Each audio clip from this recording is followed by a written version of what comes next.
Good afternoon. This is the House Appropriations Committee. It is Monday, January 27th, 2025. It's just after 1 o'clock in the afternoon, and we are doing a combination of more orientation for the committee and Budget Adjustment Act. And first up is Grady from our Joint Fiscal Office, who's a fiscal editor and does lots of wonderful things. And he is going to talk to us about how to read the budget. So, Grady, I'll turn it over to you. Thank you, Madam Chair. Grady Nixon, Joint Fiscal Office. So today this is just a brief run through of how the Budget Act is structured, because it's structured differently from any other bill. So we figured it would be helpful for the committee, new and old members, to run through that. So on this slide, I think that you've seen this in other orientation materials, but this is the Vermont's budget process. So the state operating budget is built on an annual basis and appropriates funds for a single fiscal year. The budget process begins 9 months before the start of the fiscal year it covers. So it's kind of always going on, as you're well aware, with the budget adjustment that you're working on now. So reading the budget, it has a different numbering structure from other bills, and it also has a different numbering structure from the Budget Adjustment Act.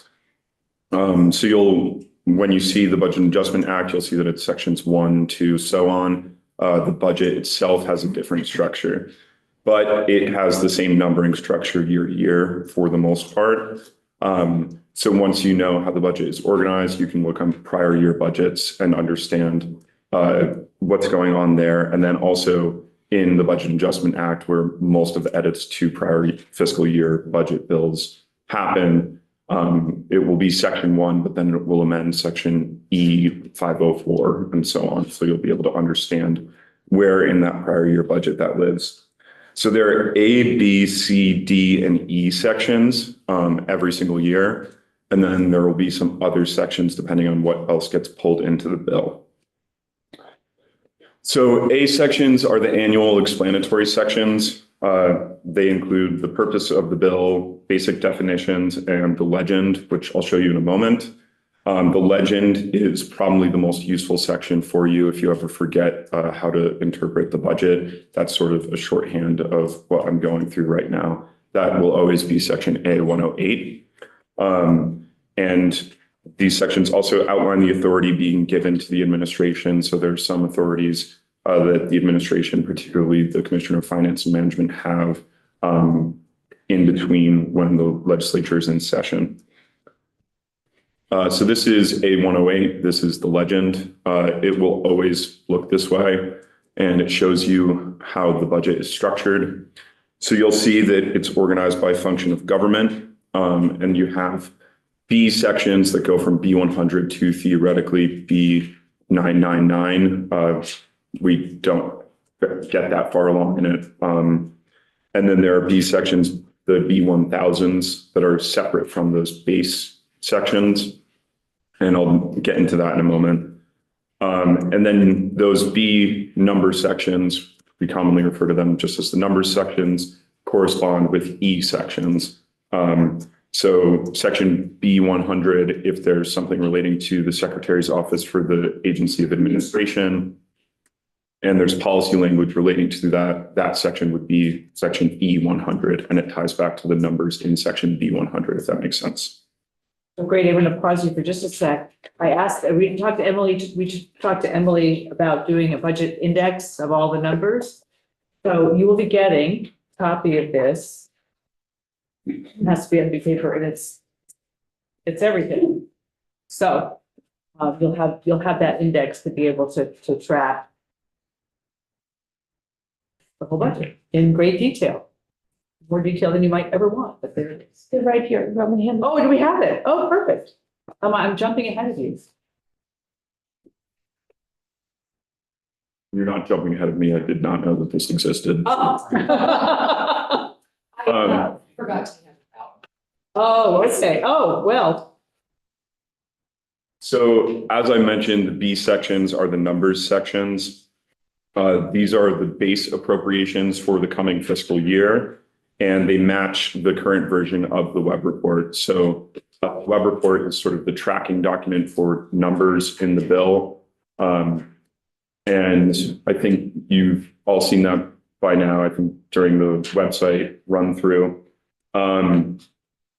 And so while the web report will show the GovRec numbers, the House numbers, the Senate numbers, and the Committee of Conference numbers, the number sections as they're formatted in the bill only reflect that current version. So you won't be able to see change from one body to the other like you can in the web report. It just reflects the numbers as they exist in that version of the bill. Each function area shows where funds are going and where they're coming from, but not in full detail. So again, this has the same functions and numbers as the web report, but it doesn't have those details that you'll find in that other document. So this is where the web report becomes our other Bible. Exactly. You're talking about that at some point. I don't know, maybe that's a Maria thing later on. I don't remember, but. And you'll see for each B section, right at the top, you have function areas that tells you the title, what you're looking at. Then you'll have below that allocations. So where the appropriations are going, what they're being spent on. And then you have source of funds, which shows you the fund source for each appropriation. And then on the right side, on the lower portion, the appropriations. So the amount of spending authority coming from each of those fund sources. Then there are other B sections that are not the base B sections. So these are one-time appropriations for the coming fiscal year. They include one-time federal funds. Sometimes there's emergency bills that get passed like ARPA. This would be where a lot of those funds end up getting appropriated initially. This is also where the cash fund appropriations live. So in the past couple of years, we've dragged cash fund appropriations from the capital bill into the big bill. And they're in the B1100 sections. And these also include miscellaneous one-times. So the miscellaneous one-time section will always be B1100. It will always be the first of these one-time sections. But then you'll see there's other ones like B1102 in Act 113, the fiscal year 2025 budget. That had the general fund contingent appropriation waterfall. So we knew that there would likely be more money, but we weren't positive on how much more there would be at the end of the fiscal year. So Act 113 included a section that said, to the extent to which funds are available, make appropriations in this order. So Brady, the B1100 includes one-time general fund and one-time federal funds? B1100 includes one-time appropriations, miscellaneous. I can't recall specifically if last year's bill had miscellaneous funds, but for instance, it would because the tobacco settlement fund appropriations lived in B1100. So it's not appropriations by fund source, it's appropriations one time. What is just by one time? Yeah. That's all it is. Yeah, that's right. Because the opioid abatement fund, I'm pulling out this Exactly. last year's budget and general fund and different places. So Exactly. and there's no particular order in which it happens either in the one time. No, so in the B1100 section, all of those appropriations are definitely going to be made. It's not a waterfall like that. Right. General They don't put it out in any particular order. It's like whenever they think of it, they seem to add something. Right. And a lot of that just comes down to the pain of renumbering. So the more things are added, we try to change the bill from one stage to another as little as possible because it can get quite confusing, both for our office, for the public, and for the committees. So if we add an appropriation to the Attorney General's office that didn't exist in one version of the bill, we wouldn't necessarily put that as B1100A just because it has that first letter. We might stick it at the end. Then we get to the C sections, which you can think of as current year sections. So these are current year adjustments, appropriations, and amendments. These are typically effective on passage. So these are things that are typically time sensitive, and they're including the budget adjustments so that they can happen as quickly as possible. This is because we don't catch everything in the Budget Adjustment Act, even though we try. So the budget adjustment is the first opportunity to make changes to the current fiscal year, and then the budget is the next opportunity. So these can address funding shortfalls, move funds, and change time-sensitive policy. And again, there will be in no particular order. I would point out for the committee, so when you receive the governor recommend budget, there will be C sections that you may be interested in pulling into the Budget Adjustment Act. Just because if the committee approves of the policy, there is little to no reason that it should happen in the budget adjustment or the budget rather than the budget adjustment. And then later on in the process, that can confuse the Senate a little bit because it will look like the House pulled a lot of sections out of the budget bill, but that wasn't because the House disagreed with them. The House just decided to do it in the budget adjustment instead. Right, so that would, when we get the budget tomorrow, that'll be one area to take a look at is that section C and what they've put in there. Yes, Rep. Harrison. Grady, I mean, none of this stops the legislature from making changes to the current fiscal year before the big bill gets enacted, as it's one of the last things. Exactly. So, yeah, not that we do it very often, but it can happen.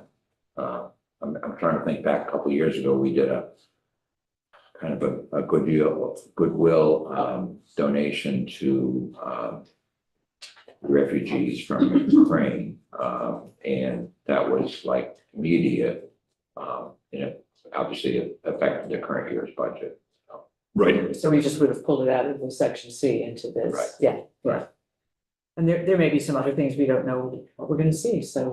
Right. Be something to look at, just. Right. So the budget adjustment is the first opportunity to make those current fiscal year changes. And then inevitably, not everything is caught in the Budget Adjustment Act. And that's why there will always be C sections, even if the committee pulls the majority or all of the C sections and the governor recommend budget into the budget adjustment, there will still be C sections because people are fallible and we realize we still need to make changes. And stuff happens after it leaves our committee and gets to the Senate, so that. Exactly. It's good to have that little spot. Then we get to the D sections. So these are the transfers, reversions, and reserve allocations for the coming fiscal year. D100 will always be the allocation of the property transfer tax. D101 will always be fund transfers. And D102 will be reversions. Go ahead, Jim. So Grady, last year, if I remember, we had the reversions and the BAA, but then we repeated them in the big bill, I believe. I don't believe we repeated the exact same reversions. I think that there were further reversions that were made. But that is good to point out again that there are a lot of similarities between what's done in the budget adjustment and what's done in the Budget Act. But in the Budget Act, if there are reversions to the current fiscal year, those would occur in a C section. Then we have the E sections, which you can think of as everything else for the most part. So this is language that corresponds to those numbers sections. There isn't an E section for every B section, but every E section links up with a B section. So if there's a B section and you're saying, wait, there's no policy or any language relating to this, that's not any cause for concern. Not every B section has an E section, but each E section will always link back up with the number. So it's a mix of annual language and new language. I'd just like to point out for the committee, a lot of what comes in the GovRec is there every single year, and not just those A sections that explain things, but there are a number of sections in the budget that are annual language. There are things that need to occur each year. When you receive the GovRec, a lot of the explanations will just say standard annual language or something to that effect. And annual language will typically have the same number in the bill each year. So for instance, on the right side of the slide, you can see E208, This is an annual language section. It occurs in the budget each year, and it always has E208, and it relates back to B208, public safety. If there are two or more E sections that relate to one particular B section, they'll be numbered as point 1, point 2, and so on. So you'll see here E208.1 in Act 113 also relates to that particular B section. So it just gets a point 1 dotted on there. I would add just two caveats to this. So there are some B sections that do go to the decimal point. So I would say this numbering rule makes sense 99% of the time, but there are a few B sections, if you look at this large sheet, that do have 0.1 or 0.2 on them. I would also say we're working with the Secretary of the Senate and the House Clerk on the numbering. But what we've done in the recent past, and we might change this go around, but the Senate may decide to cut a House version of a 0.1 section or a E section. So they might cut something wholesale. And then because the numbering system works the way it does, what will happen is it looks like it will end up that the House E208.1, for instance, is entirely different from the Senate E208.1, but it looks as though they're the same section, even though they're doing entirely different things. So we're hoping to add more 0.1s in on the Senate side so that that conflict doesn't occur, because it can be quite confusing for the committee to see that there are two sections that have the same number, but they're not the same section at all. Yes. Confused us more than once. Yes. Then we have any other section. So these change year to year and sometimes aren't in the bill at all. These are sections that get pulled into the bill from other acts generally. So in Act 113, for instance, the F sections were financial regulation fee changes.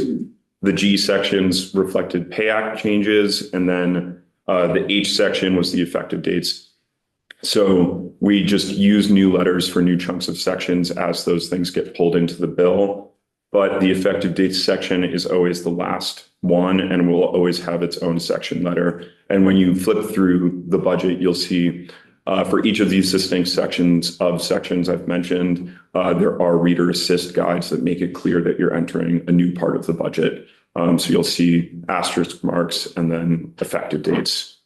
And when we had all the federal funds with ARPA and everything, that was the G section, I think at that Exactly. time. It was just dedicated just to ARPA. It would have been too confusing. So the letters get recycled. The letters get recycled. Everything before F will always be the same. And then everything F and after changes year to year, depending on what the legislature is pulling into the big bill.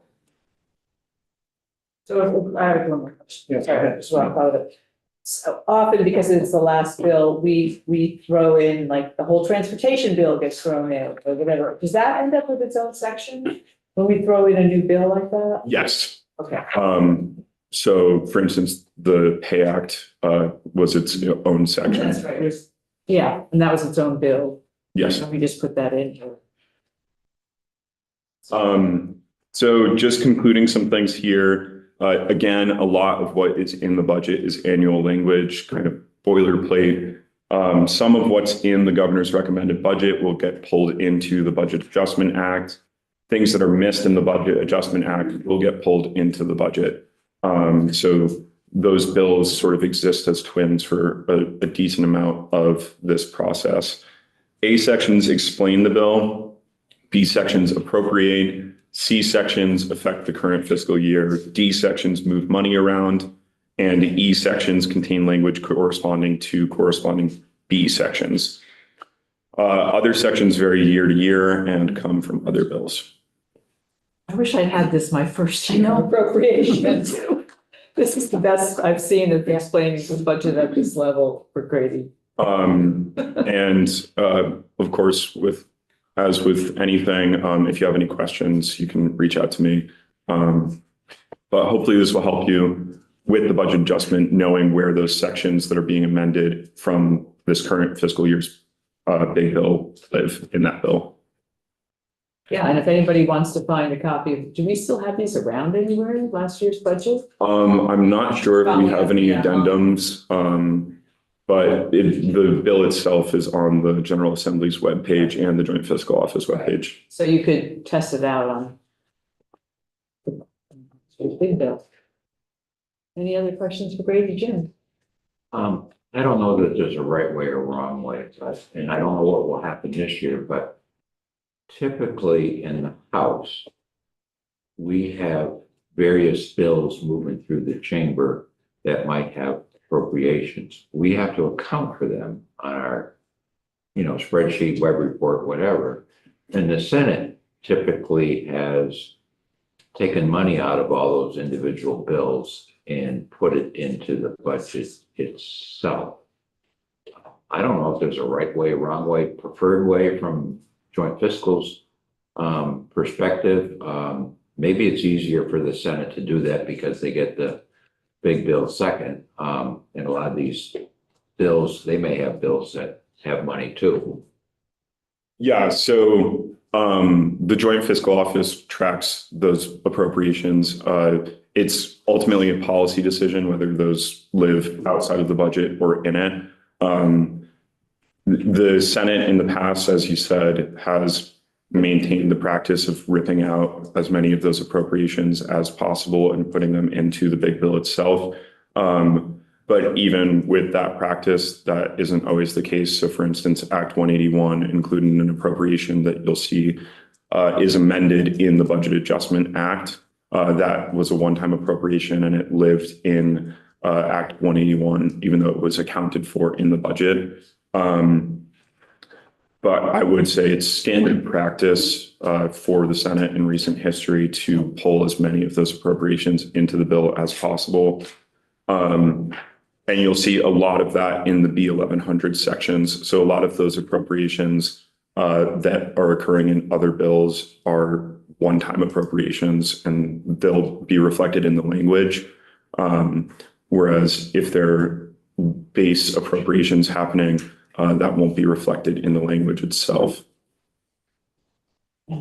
This is actually a point that I've always wondered about myself. I mean, and maybe this is only a question the Senate can answer. But is there a philosophical reason that you're able to say to which, like, why you would go one way or the other with something like this? I would say that it's ultimately a political decision, but carrying as many appropriations in the bill as possible certainly makes things easier to understand where money's going. Tom? One of the most difficult things is, from the House's perspective, is anticipating what the Senate might be doing because they do it differently. I mean, from a policy committee's perspective, we would get hung up on the fact that if we didn't put it into the bill for this committee's consideration and for our body's consideration, then it couldn't be added easily when the Senate bill came back. And I mean, I was getting bills that had appropriations or no appropriations from the Senate. And because they didn't have any appropriations on the House side, it was either a negotiation for conference or it was just simply, well, we don't do that. We won't fund that because it's just a bizarre, it's one of the more bizarre systems because then we have to decide. The policy side needed to decide on what their guesstimates were, again, to get it in on the side. Right, and then there's just a lot of moving pieces. So you'll come to your own conclusions as we live through this. I mean, some of it is also, do you want to put money in the big bill if the underlying bill may not pass? And then you've tied up money that could be used elsewhere. So how likely is it to really pass? And is another added wrinkle. So. And the Senate just is getting your policy bills that cross over. Right. That may have money in them. And there is not a magic formula. Yeah. If you figure it out, let us know. I don't know if Maria has any other thoughts on that, since we're talking about the money coming into the bill. So I think what Brady says, I mean, I agree with that. It makes it easier to keep track of all the dollars. Right. And, we have We usually, when the bills come through House Appropriations, right, during the crossover, we have this spreadsheet that we randomly put together with all the dollars on it. And we have to keep track of that. Once the Senate takes out the bills and they're included in the budget, it's just an easier tracking process. And, as mentioned, we have to make sure the bills actually pass, but it's a nice place to have everything. Right. Everything in one If we can. spot. And are we we'll be talking about the web report at some point, right? So we can Yes. see last year, it'll say other bills that had money in it, Yes. and that comes at the bottom of it as well. So not every bill ends up in the budget, but some do. Some do. And just one more thing, just want to note that, we want to make sure that we don't overspend. So, there's like the moment of panic for the staff. We need to make sure that all the bills fit within our revenue forecast. So anyway, it helps us have. Right, and sometimes we end up with like $87,000, and then we can give 20 to the little thing that really needed it, and those are sometimes the most satisfying appropriations. Don't we sometimes think, I mean, I remember last couple of years, I mean, we would have language that would say, contingent upon Yes. available funds. Yeah. Because we were in the middle of, there were just Right. so many bills coming through the committee that we didn't know how it was all gonna sugar out, so, yeah. That's right. Yeah, that was sort of the hunting part, and then I don't know how much available. Then if we did that with $100 million worth of stuff, when we only had $80 million worth of stuff, I'm not sure what we did, but yeah. There was always that too. It all sugars not in the end, somehow. So, Brady, thank you very Thank you. much. Appreciate it. Are you gonna be back later this afternoon with something else? Or? No, okay. I'll certainly be here for committee markup. Okay, so next up, we have the Defender General who is joining us by Zoom, and this one is Trevor. So please come on. Oh, and there's Matt. Hello, Matt. I'm not sure what I'm supposed to call you, Mr. Defender General, or what's your title? Well, people call me a lot of things. Well, we're on live. So I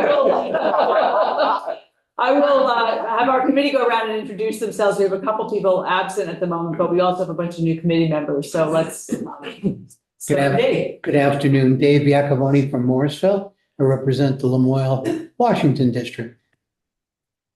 I, Mike Nigro, represent Bennington and Powell. Tom Stevens from Waterbury, representing Waterbury, Bolton, Huntington, and Buell's Gore, which is the Washington Chittenden district. Good afternoon, Matt. Jim Harrison from Chittenden, Mendon, Killington, and Pittsfield. Robin Shy from Middlebury. Dick Lilly from Burlington. Trevor Squirrel, Jericho and Underhill. Rain Rush, Franklin, Berkshire, Richford, and missing one, Highgate. It's a quiz every time. Hi, I'm Mike Moricki from the Wyndham 4 District of Putney and Dummerston. And we're missing at the moment Lynn Dickinson from St. Albans and John Kosenska, who lives in Burke and has a district with 10 towns in it that I won't name, but they're all small. I'm Matt Valerio and I live in Proctor. But I've been Defender General for 24 years and this is the first time I've asked for budget adjustment, although oddly enough, I'm not asking for any money. That comes later. No, don't need it. We heard it here, okay. At least not from not for fiscal year 25. Okay. We should be fine. I assume that you have the memo that was submitted with this. Do we have a memo or do we just have the? I don't think we have a memo. Yeah, we don't have that. All right, well, there was a budget adjustment memo that was attached. This is very simple. The bottom line is last year there was in conference committee, the 1.283 million that was we were requesting along the way was put in, and it was put into the base of the budget. That amount of money was to fund particular positions that we had. But I think it was an oversight that there were these 8 limited service positions that were supposed to be turned into permanent positions. So we got the money in the base of the budget, but we didn't get the positions. We still have the positions, but we didn't have them converted to the permanent positions. So we have the money, but we don't have the permanent positions. One of the things we've found over the last period of years, it's very hard to hire in public defense in general. But we don't have people interested in having positions that have an expiration date on them. And so there's a list of positions that That might have been in the, and I don't know if you have, I assumed everything that I have here, you guys have because it was sent over, but there's a list of positions. Adams. It might be Page in 40, right? Page 40 of the, page 40 in the language.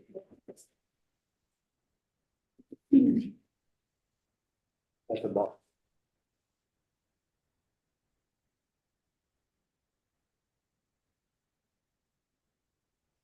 Oh, office, okay, sorry, I was looking on the inside and not the top. So at the very bottom, it says, yeah, section 54, E100 is always positions. So you have listed 8 positions. Right. And that's what that money was there to pay for. Okay, Over the time that we've had this money coming in for a number of years, and these positions are not, because they were limited service positions. Sometimes somebody would take the job, but they'd stay 2 months and then they'd leave, because nobody wants a job with an expiration date, and the job market is such that they can go out and get jobs that are permanent somewhere else. So one question we have, exempt permanent status. Sometimes we have, what's the other, is it classified? Classified, why would all the people be exempt permanent status? And Everybody by statute, everybody who works for the Defender General is an exempt. Oh, by statute. Yeah, And we're looking at it right now.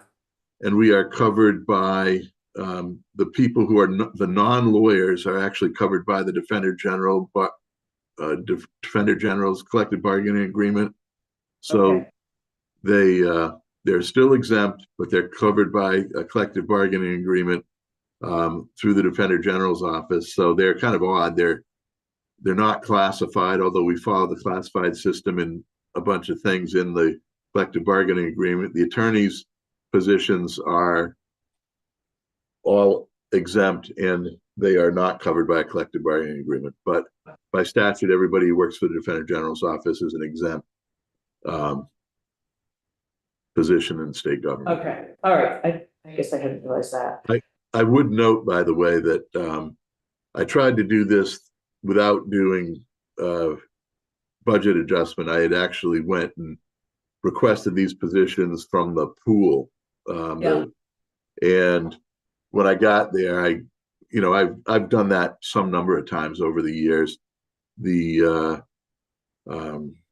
Commissioner Gresham and Secretary of Administration, and really was Gresham really said, the pool is a limited number and we don't want to draw the pool. And so he's the one who suggested that I get this.